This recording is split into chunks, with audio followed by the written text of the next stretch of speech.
சுதீரும் பாவனாவும் ஏழை விவசாயிங்க. அவங்களோட வயல்ல நெல் பயிரை விதைச்சாங்க. ஆனா அந்த கிராமத்தை சேர்ந்த ஒப்பந்தக்காரர் ரொம்பவே பேராசை கொண்டவர். அவரு விவசாயிங்க கிட்ட அரிசிய அடிமட்டு ரேட்டுக்கு வாங்கிப்பாரு. சுதீர், உன்னுடைய வயல்ல விளைஞ்ச இந்த அரிசி ரொம்ப சாதாரணமா இருக்கு. நீ ஏன் மத்த விவசாயிங்க மாதிரி பாசுமதி இல்ல விலை உயர்ந்த அரிசிகளை விளைய வைய? உங்களுக்கே நல்லா தெரியும் இல்ல, விலை உயர்ந்த அரிசிக்கு விலை உயர்ந்த உரங்களை போடணும். எனக்கு கிடைக்கிற காசு வச்சு வீட்டை பாத்துக்கிறதா இல்ல விலை உயர்ந்த நெல்லோ உரமோ வாங்குறதா? அதுவும் சரிதான். உன்னுடைய அரிசிக்கு வெறும் 10 ரூபாய் தான்ப்பா கொடுக்க முடியும். சரிங்க ஐயா, எவ்வளவு கொடுக்கணுமோ அவ்வளவு கொடுங்க. அந்த வியாபாரியோட ஆளுங்க அரிசி எடை போட்டாங்க. முதலாளி 30 குவிண்டல் இருக்கு. 30 குவிண்டல்னா 3000 கிலோ இல்லையா? 10 ரூபாய் விலை போட்டாலும் இவங்களுக்கு 30,000 ரூபாய் கொடுக்கணும். இந்தப்பா. இந்த 30,000 ரூபாய் சுதீரோட ஒரு வருஷ வருமானம். அவர் இந்த பணத்தை வச்சு ஒரு வருஷத்துக்கு தன்னோட குடும்பத்தை ஓட்டணும். சுதீர் தன்னோட விதைச்சல்ல இருந்து பாதி நெற்பயிரை தன்னோட வீட்டுல கொண்டு வந்து வச்சுப்பாரு. அதனால வருஷம் முழுக்க அவங்களுக்கு அரிசிக்கு தட்டுப்பாடு கிடையாது. இந்த பாவனா, இதுல போய் பருப்பு மூட்டை வாங்கிட்டு வந்துரு. கொஞ்சம் மளிகை சாமானும் வாங்கிக்க. இந்த தடவையாவது நாம நம்ம வீட்டை பழுது பார்க்க முடியுமா? செய்யலாம் தான். 30,000 ரூபாய் கிடைச்சிருக்கு. சரிங்க, இந்த தடவை மேற்கூரையை மட்டுமாவது சரி பண்ணிடுவோம். சரி. சுதீர் தன்னோட வீட்டை பழுது பார்க்கிற வேலைய ஆரம்பிச்சாரு. சுதீர் அண்ணா, இந்த 8,000 ரூபாயில உங்க வீட்டு வேலை எல்லாம் பண்ண முடியும்னு எனக்கு தோணல. அப்போ எவ்வளவு செலவாகும்? குறைஞ்ச பட்சம் 10,000 ரூபாவது ஆகும். அப்பதான் மழை காலத்துக்கு உங்க வீடு கொஞ்சம் உறுதியா இருக்கும். மேற்கூரைய சரி பண்ணணும், கொஞ்சம் வீட்டோட உயரத்தை அதிகமாக்கணும். இதுக்கெல்லாம் சேர்த்தா கண்டிப்பா 10,000 ரூபாய் ஆகுங்க. சரி, நீங்க வேலையை ஆரம்பிங்க. சுதீர் அந்த கான்ட்ராக்டர் கையில 10,000 ரூபாய் பணம் கொடுத்தாரு. அப்புறம் அவரோட வீட்டு வேலை நடக்க ஆரம்பிச்சது. கொஞ்ச நாள்ல சுதீர் பாவனாவோட வீட்டை சரி பண்ணிட்டாங்க. வீடு என்னமோ சரி பண்ணிட்டோம். இப்ப நம்ம கையில ஒரு வருஷத்துக்கான 20,000 ரூபாய் பணம் தான் இருக்கு. நீங்க கவலைப்படாதீங்க, நம்ம மளிகை பொருட்களை கொஞ்சமா கம்மியான விலையில வாங்கிக்கலாம். எப்படியாவது நம்ம வாழ்க்கையை நம்ம ஓட்டிடலாங்க.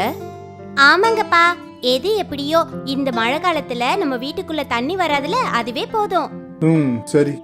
பாவனா பொருட்களை கொஞ்சம் மாத்தி வாங்கினா. அவ பருப்பை கொஞ்சம் அதிகமா வாங்கிக்கிட்டா. அப்புறம் இப்பத்துல இருந்து அவங்க வாரத்துல 1 இல்ல 2 நாளைக்கு தான் அவங்க காய்கறி சாப்பாடு சாப்பிடுவாங்க. பாவனா, நாளைக்கு ஞாயிற்றுக்கிழமை இல்லையா? நீ கோஸ் இலையில சப்ஜி பண்ணு. இல்ல இல்ல, இப்பெல்லாம் இலகோசு வேலை அதிகம். நாளைக்கு நான் காலிஃபிளவர் சமைக்கலான்னு இருக்கேன். சரி, உனக்கு எது சரின்னு படுதோ அது செய். பணத்தை மிச்சம் பிடிக்கிறதுக்காக பாவனா கம்மி விலையில காய்கறி வாங்குவா. அப்புறம் சுதீரும் சோனியும் எதுவும் பேசாம கொடுக்கறத சாப்பிடுவாங்க. அவங்களுக்கே அவங்களோட பொருளாதார நிலைமை மோசமா இருக்கிறது தெரியும். இருந்தும் சுதீர் மறுபடியும் பயிர்களை விதைச்சாரு. அப்புறம் வயல்ல வேலை செய்ய ஆரம்பிச்சாரு. இங்க சோனியும் அவளோட ஸ்கூலுக்கு போய்கிட்டு இருந்தா. அப்புறம் இதே மாதிரி 10 மாசங்கள் ஓடிடுச்சு. இப்ப இன்னும் 2 மாசம்தான் இருக்கு புது அறுவடையே பண்றதுக்கு. ஒரு நாள் சோனி வீட்டுக்கு வந்தா. அம்மா, இன்னும் 2 நாள்ல பக்கத்து கிராமத்துக்கு எங்க ஸ்கூல்ல பிக்னிக் போறாங்க. அங்க எக்ஸிபிஷன் நடக்குது. நானும் போகட்டுமா? கண்ணா, உனக்கு தான் தெரியுமே நம்ம பணத்துக்கு எவ்வளவு கஷ்டப்பட்டுட்டு இருக்கோன்னு. நீ பிக்னிக் போறதுக்கு என்னால எப்படி காசு கொடுக்க முடியும்? அம்மா, எனக்கு பணம் எல்லாம் வேண்டாம். நான் சும்மா சுத்தி பார்த்துட்டு வரேம்மா. குழந்தை போயிட்டு வரட்டுமே. நாம அவளை சுத்தி பார்க்கறதுக்கு எங்கேயும் கூட்டு போனதே இல்ல. சுதீர் தான் பொண்ணோட கையில 50 ரூபாய் பணம் கொடுத்தாரு. இந்த பணத்துல உனக்காக நீ ஏதாவது வாங்கிக்க. சரிங்கப்பா. சோனி ரொம்ப சந்தோஷத்தோட அங்கிருந்து கிளம்பினா. உங்களுக்கே தெரியும்ல நாம பணத்துக்கு எவ்வளவு கஷ்டப்படுறோம். இதுல சோனிக்கு 50 ரூபா எதுக்கு கொடுத்தீங்க? நம்ம எப்படியாப்பட்ட அம்மா அப்பா, நம்ம குழந்தைக்கு நாம எதுவுமே செய்ய முடியல. குழந்தைய பிக்னிக்காவது அனுப்பி வைப்போமே, அதுக்கு தான் அவளுக்கு 50 ரூபா கொடுத்தேன். அதுவும் இல்லாம நம்ம சோனியும் புத்திசாலி பொண்ணு. அவகிட்ட நீங்க எதுவும் பணம் கொடுக்கலனாலும் அவ உங்களை தப்பா நினைச்சுக்க மாட்டா. எனக்கும் தெரியும். ஆனா அவளும் ஒரு குழந்தை தானே. அவளுக்கும் இதை சாப்பிடலாம் அதை சாப்பிடலாம்னு ஆசை இருக்கும்ல. அதனாலதான் அவளுக்கு பணம் கொடுத்தேன். ஒரு நாளாவது அவ ஆசை நிறைவேறணும் இல்லையா? சரி, உங்க விருப்பம். 2 நாளைக்கு அப்புறம் சோனி தன்னோட ஃப்ரெண்ட்ஸுங்களோட பிக்னிக் போனா. இங்க அவளோட ஃப்ரெண்ட்ஸ் எல்லாருமே ஊஞ்சல்ல விளையாடிட்டு இருந்தாங்க. அப்புறம் அவங்க விருப்பப்பட்ட பொருள் எல்லாம் வாங்கி சாப்பிட்டுட்டு இருந்தாங்க. சரி சோனி, அங்க வா, அங்க பாரு, சூப்பரான பானிபூரி விக்கிறாங்க. இல்ல இல்ல, எனக்கு எதுவும் வேண்டாம், நீங்க சாப்பிடுங்க. என்ன பொண்ணு இவ, பானிபூரி போய் வேணாங்கறா? சோனிக்கும் பானிபூரி சாப்பிடணும்னு ரொம்ப ஆசையா இருந்தது.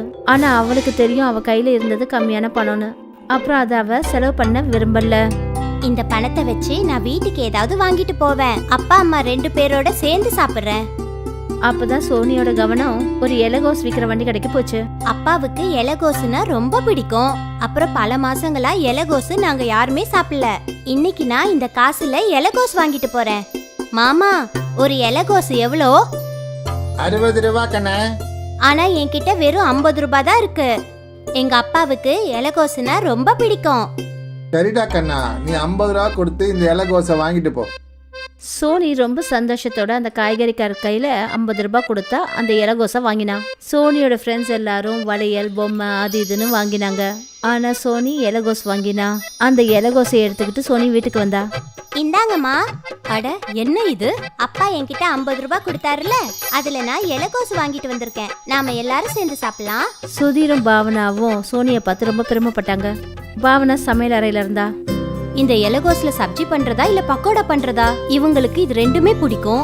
2 இலகோஸ் இருந்திருந்தா நல்லா இருந்திருக்கும்ல. பாவனா இப்படி சொன்னதுமே அவ முன்னாடி 2 இலகோஸ் வந்துடுச்சு. பாவனா அதிர்ச்சி ஆயிட்டா. இது என்ன மாயம்? என்னங்க சோனி? 2 பேரும் அங்க வந்தாங்க. 2 இலகோஸை பார்த்ததும் அவங்க அதிர்ச்சி ஆயிட்டாங்க. அம்மா, இன்னொரு தடவை முயற்சி பண்ணி பாருங்க. ஒருவேளை என்கிட்ட 10 இலகோஸ் இருந்தா? அப்புறம் உடனே அவங்க முன்னாடி 10 இலகோஸ் இருந்தது. இது மாய இலகோசா இருக்கு. இதுகிட்ட எத்தனை இலகோஸ் கேட்டாலும் அப்படியே கிடைச்சிடுது. இனிமே நம்மளுடைய ஏழ்மை சீக்கிரமா போயிடும். ஒருவேளை என் வீடு முழுக்க இலகோஸ் நிறைஞ்சதுன்னா?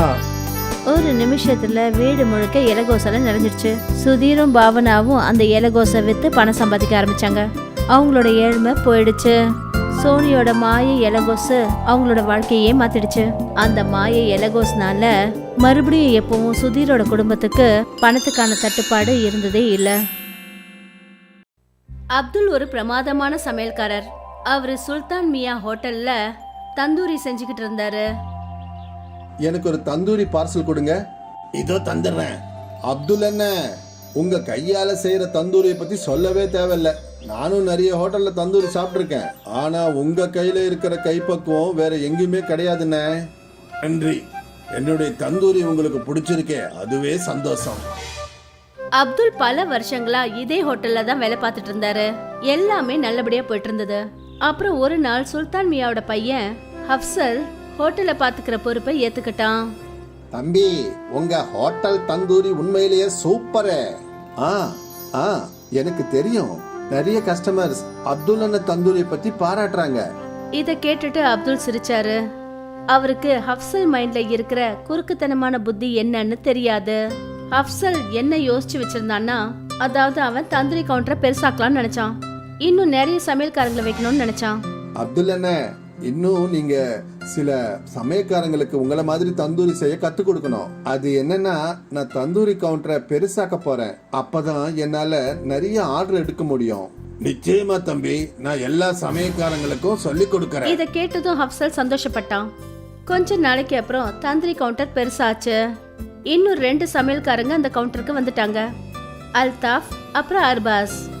இப்ப என்ன கவனமா பார்த்து கத்துக்கங்க. என்ன மாதிரியே நல்லா தந்தூரி செஞ்சீங்கன்னா கஸ்டமர்ஸ் உங்களையும் பாராட்டுவாங்க. அப்துல் அவங்க 2 பேருக்கும் தந்தூரி எப்படி செய்யறதுன்னு நல்லா கத்து கொடுத்தாரு. கொஞ்ச நாள்லயே அவங்க 2 பேரும் அப்துல் மாதிரி தந்தூரி செய்ய கத்துக்கிட்டாங்க. எனக்கு நம்பிக்கை இருக்கு. பகல்ல இந்த ஹோட்டல் 2 மடங்கும், ராத்திரியில 4 மடங்கு வியாபாரம் நடக்கும். உங்க வாக்கு நிறைவேறட்டும் அப்துல் அண்ணே.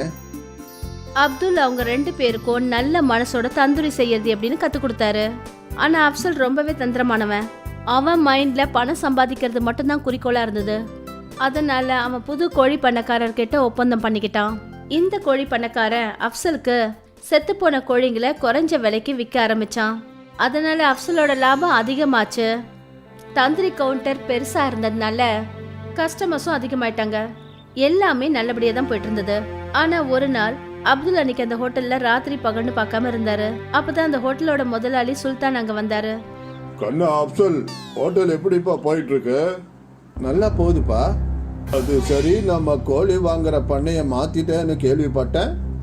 ஆமாப்பா, இந்த புது பண்ணக்காரரு குறைஞ்ச விலையிலேயே கோழிகளை நம்மளுக்கு சப்ளை பண்றாரு. அப்படியா? அது எப்படி? ஏன்னா அந்த கோழிங்க ஏற்கனவே செத்து போனதுங்க. அரே அல்லா, ஏன்பா இந்த மாதிரி அநியாயத்தை செய்யற? இது பாவம்பா.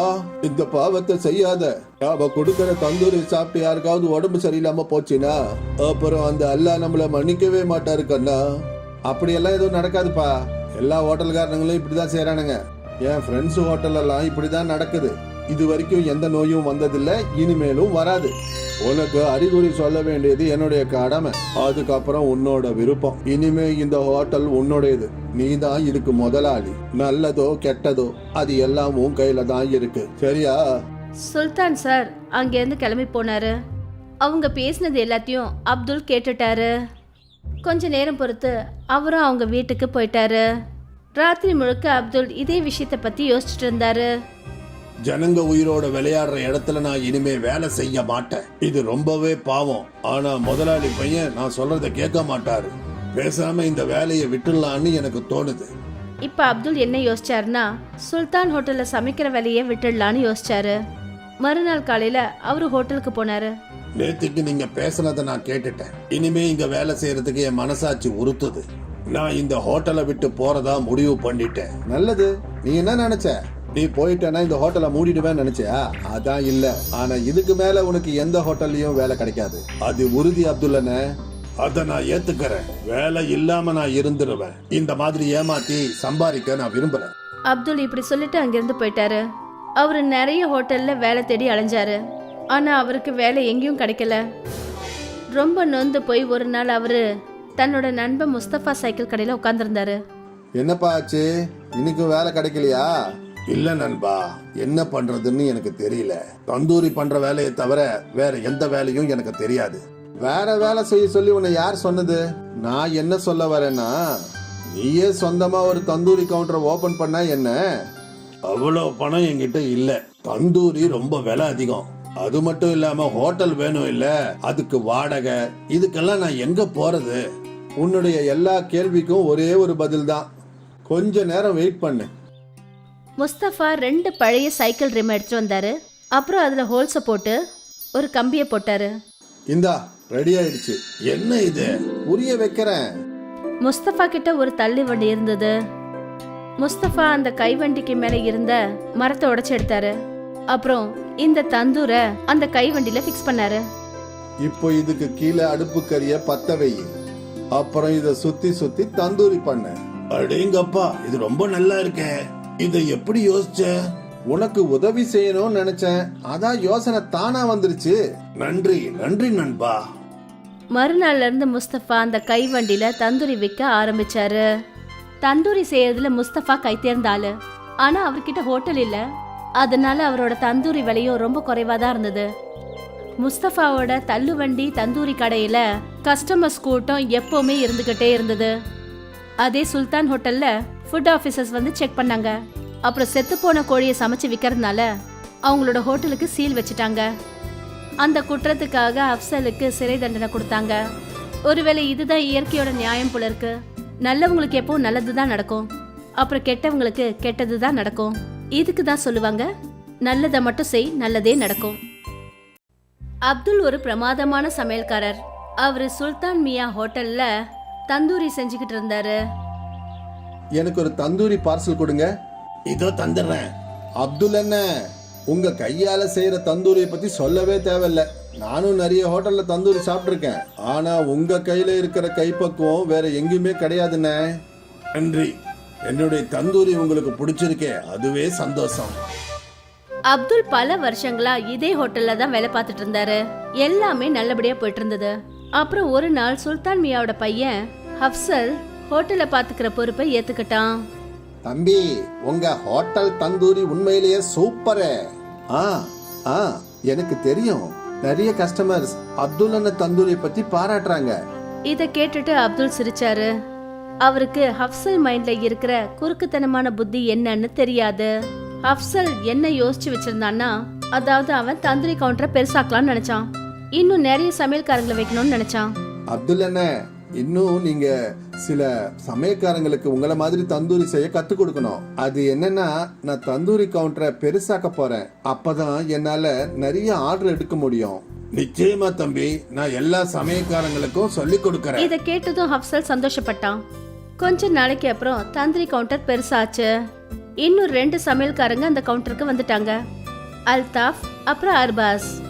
இப்ப என்ன கவனமா பார்த்து கத்துக்கங்க. என்ன மாதிரியே நல்லா தந்தூரி செஞ்சீங்கன்னா கஸ்டமர்ஸ் உங்களையும் பாராட்டுவாங்க. அப்துல் அவங்க 2 பேருக்கும் தந்தூரி எப்படி செய்யறதுன்னு நல்லா கத்து கொடுத்தாரு. கொஞ்ச நாள்லயே அவங்க 2 பேரும் அப்துல் மாதிரி தந்தூரி செய்ய கத்துக்கிட்டாங்க. எனக்கு நம்பிக்கை இருக்கு, பகல்ல இந்த ஹோட்டல் 2 மடங்கும் ராத்திரியில 4 மடங்கு வியாபாரம் நடக்கும். உங்க வாக்கு நிறைவேறட்டும் அப்துல் அண்ணே. அப்துல் அவங்க 2 பேருக்கும் நல்ல மனசோட தந்தூரி செய்யறது எப்படின்னு கத்து கொடுத்தாரு. ஆனா அப்சல் ரொம்பவே தந்திரமானவன். அவன் மைண்ட்ல பணம் சம்பாதிக்கிறது மட்டும்தான் குறிக்கோளா இருந்தது. அதனால அவன் புது கோழி பண்ணக்காரர்கிட்ட ஒப்பந்தம் பண்ணிக்கிட்டான். இந்த கோழி பண்ணக்காரன் அப்சலுக்கு செத்து போன கோழிங்களை குறைஞ்ச விலைக்கு விற்க ஆரம்பிச்சான். அதனால அப்சலோட லாபம் அதிகமாச்சு. தந்திரி கவுண்டர் பெருசா இருந்ததுனால கஸ்டமர்ஸும் அதிகமாயிட்டாங்க. எல்லாமே நல்லபடியா தான் போயிட்டு இருந்தது. ஆனா ஒரு நாள் அப்துல் அன்னைக்கு அந்த ஹோட்டல்ல ராத்திரி பகல்னு பார்க்காம இருந்தாரு. அப்பதான் அந்த ஹோட்டலோட முதலாளி சுல்தான் அங்க வந்தாரு. கண்ணா அப்சல், ஹோட்டல் எப்படிப்பா போயிட்டு இருக்கு? நல்லா போகுதுப்பா. அது சரி, நம்ம கோழி வாங்குற பண்ணைய மாத்திட்டேன்னு கேள்விப்பட்டேன். ஆமாப்பா, இந்த புது பண்ணக்காரரு குறைஞ்ச விலையிலேயே கோழிகளை நம்மளுக்கு சப்ளை பண்றாரு. அப்படியா? அது எப்படி? ஏன்னா அந்த கோழிங்க ஏற்கனவே செத்து போனதுங்க. அரே அல்லா, ஏன்பா இந்த மாதிரி அநியாயத்தை செய்யற? இது பாவம்பா. இந்த பாவத்தை செய்யாத. நாம கொடுக்கற தந்தூரி சாப்பிட்டு யாருக்காவது உடம்பு சரியில்லாம போச்சுன்னா அப்புறம் அந்த அல்லா நம்மள மன்னிக்கவே மாட்டாரு கண்ணா. அப்படியெல்லாம் எதுவும் நடக்காதுப்பா. எல்லா ஹோட்டல்காரங்களும் இப்படிதான் செய்யறானுங்க. என் ஃப்ரெண்ட்ஸ் ஹோட்டல் எல்லாம் இப்படிதான் நடக்குது. இது வரைக்கும் எந்த நோயும் வந்ததில்லை, இனிமேலும் வராது. உனக்கு அறிகுறி சொல்ல வேண்டியது என்னுடைய கடமை. அதுக்கப்புறம் உன்னோட விருப்பம். இனிமே இந்த ஹோட்டல் உன்னுடையது. நீ தான் இதுக்கு முதலாளி. நல்லதோ கெட்டதோ அது எல்லாம் உன் கையில தான் இருக்கு, சரியா? சுல்தான் சார் அங்கேருந்து கிளம்பி போனாரு. அவங்க பேசினது எல்லாத்தையும் அப்துல் கேட்டுட்டாரு. கொஞ்ச நேரம் பொறுத்து அவரும் அவங்க வீட்டுக்கு போயிட்டாரு. ராத்திரி முழுக்க அப்துல் இதே விஷயத்த பத்தி யோசிச்சுட்டு இருந்தாரு. ஜனங்க உயிரோட விளையாடுற இடத்துல நான் இனிமே வேலை செய்ய மாட்டேன். இது ரொம்பவே பாவம். ஆனா முதலாளி பையன் நான் சொல்றத கேட்க மாட்டாரு. பேசாம இந்த வேலையை விட்டுடலான்னு எனக்கு தோணுது. இப்ப அப்துல் என்ன யோசிச்சாருன்னா, சுல்தான் ஹோட்டல்ல சமைக்கிற வேலையை விட்டுடலான்னு யோசிச்சாரு. மறுநாள் காலையில அவரு ஹோட்டலுக்கு போனாரு. நேத்திக்கு நீங்க பேசுனதை நான் கேட்டுட்டேன். இனிமே இங்க வேலை செய்யறதுக்கு என் மனசாட்சி உறுத்துது. நான் இந்த ஹோட்டலை விட்டு போறதா முடிவு பண்ணிட்டேன். நல்லது. நீ என்ன நினைச்ச? நீ போயிட்டேன்னா இந்த ஹோட்டலை மூடிடுவேன்னு நினைச்சியா? அதான் இல்ல. ஆனா இதுக்கு மேல உனக்கு எந்த ஹோட்டல்லையும் வேலை கிடைக்காது. அது உறுதி அப்துல்லண்ணே. அத நான் ஏத்துக்கிறேன். வேலை இல்லாம நான் இருந்துருவேன். இந்த மாதிரி ஏமாத்தி சம்பாதிக்க நான் விரும்புறேன். அப்துல் இப்படி சொல்லிட்டு அங்கிருந்து போயிட்டாரு. அவரு நிறைய ஹோட்டல்ல வேலை தேடி அலைஞ்சாரு. ஆனா அவருக்கு வேலை எங்கேயும் கிடைக்கல. ரொம்ப நொந்து போய் ஒரு நாள் அவரு தன்னோட நண்பன் முஸ்தபா சைக்கிள் கடையில உட்கார்ந்துருந்தாரு. என்னப்பா ஆச்சு? இன்னைக்கும் வேலை கிடைக்கலையா? இல்ல நண்பா, என்ன பண்றதுன்னு எனக்கு தெரியல. தந்தூரி பண்ற வேலையை தவிர வேற எந்த வேலையும் எனக்கு தெரியாது. வேற வேலை செய்ய சொல்லி உன்னை யார் சொன்னது? நான் என்ன சொல்ல வரேன்னா, நீயே சொந்தமா ஒரு தந்தூரி கவுண்டரை ஓபன் பண்ணா என்ன? அவ்வளவு பணம் என்கிட்ட இல்ல. தந்தூரி ரொம்ப விலை அதிகம். அது மட்டும் இல்லாம ஹோட்டல் வேணும் இல்ல, அதுக்கு வாடகை, இதுக்கெல்லாம் நான் எங்க போறது? உன்னுடைய எல்லா கேள்விக்கும் ஒரே ஒரு பதில் தான். கொஞ்ச நேரம் வெயிட் பண்ணு. முஸ்தபா 2 பழைய சைக்கிள் ரிம் எடுத்துட்டு வந்தாரு. அப்புறம் அதுல ஹோல்ஸ போட்டு ஒரு கம்பியை போட்டாரு. இந்தா ரெடி ஆயிடுச்சு. என்ன இது? புரிய வைக்கிறேன். முஸ்தபா கிட்ட ஒரு தள்ளி வண்டி இருந்தது. முஸ்தபா அந்த கைவண்டிக்கு மேல இருந்த மரத்தை உடைச்சு எடுத்தாரு. அப்புறம் இந்த தந்தூரை அந்த கைவண்டியில ஃபிக்ஸ் பண்ணாரு. இப்போ இதுக்கு கீழே அடுப்பு கறிய பத்த வை. அப்புறம் இத சுத்தி சுத்தி தந்தூரி பண்ணு. அடேங்கப்பா, இது ரொம்ப நல்லா இருக்கே. இதை எப்படி யோசிச்ச? உனக்கு உதவி செய்யணும்னு நினைச்சேன். அதான் யோசனை தானா வந்துருச்சு. நன்றி நன்றி நண்பா. மறுநாள்ல இருந்து முஸ்தபா அந்த கைவண்டியில தந்தூரி விற்க ஆரம்பிச்சாரு. தந்தூரி செய்யறதுல முஸ்தபா கை தேர்ந்தாளு. ஆனா அவர்கிட்ட ஹோட்டல் இல்ல. அதனால அவரோட தந்தூரி விலையும் ரொம்ப குறைவா தான் இருந்தது. முஸ்தபாவோட தள்ளுவண்டி தந்தூரி கடையில கஸ்டமர்ஸ் கூட்டம் எப்பவுமே இருந்துகிட்டே இருந்தது. அதே சுல்தான் ஹோட்டல்ல ஃபுட் ஆஃபீஸர்ஸ் வந்து செக் பண்ணாங்க. அப்புறம் செத்து போன கோழியை சமைச்சு விற்கிறதுனால அவங்களோட ஹோட்டலுக்கு சீல் வச்சுட்டாங்க. அந்த குற்றத்துக்காக அப்சலுக்கு சிறை தண்டனை கொடுத்தாங்க. ஒருவேளை இதுதான் இயற்கையோட நியாயம் போல இருக்கு. நல்லவங்களுக்கு எப்பவும் நல்லதுதான் நடக்கும், அப்புறம் கெட்டவங்களுக்கு கெட்டதுதான் நடக்கும். இதுக்கு தான் சொல்லுவாங்க, நல்லதை மட்டும் செய், நல்லதே நடக்கும்.